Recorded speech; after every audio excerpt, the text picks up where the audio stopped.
Guy. It's Slater. Hey guys, good to see you. Thank you so much for showing up again. This week, I'm going to need you to be aware of a bunch of different births in the world of rock and roll, because remember, this will be on the exam upcoming later on this week. Now, you've got Brandon Boyd from the band Incubus. He turns 41 this week, as well as Brad Waltz, the bassist for the band 3 Days Grace. He turns 40. Billy Joe Armstrong from Green Day turns 45 this week. They, of course, will be making a stop at the Xfinity Theater in Hartford, Connecticut on what day? Tuesday, August the 29th. And as well as none other than Tony Iommi.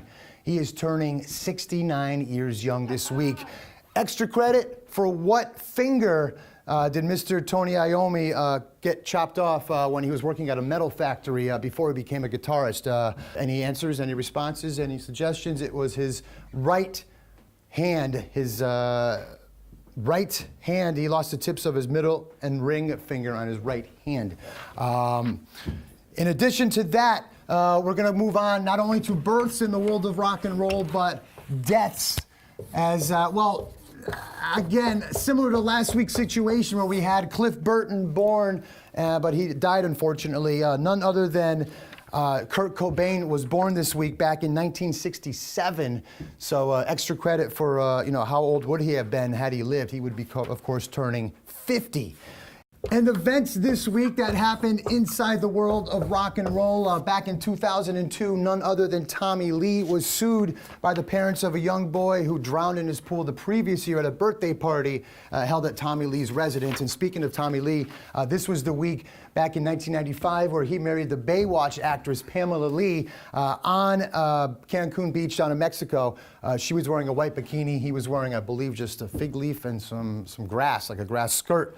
Hey, when in Rome, right? When in Rome. And also back in 1982, Ozzy Osbourne was arrested after urinating on the Alamo down in Texas. And when he was arrested, he was wearing a woman's dress. Extra credit points will go out this week to those who can identify that it was on this week back in 1980, Bon Scott unfortunately was pronounced dead on arrival at a London hospital after a heavy night's drinking. He was found in the passenger seat of a friend's parked car, choked on his own vomit, not someone else's vomit, his own vomit. Rockers appearing on TV this week back in 1990. You might recall Aerosmith making an appearance on Saturday Night Live when they played a couple of songs live, and they also appeared in the Wayne's World skit where Tom Hanks played their roadie. And this week, bonus, David Coverdale married the actress. What was her name? Tawny Kitaen from the Whitesnake videos. They got married on this date this week back in 1989.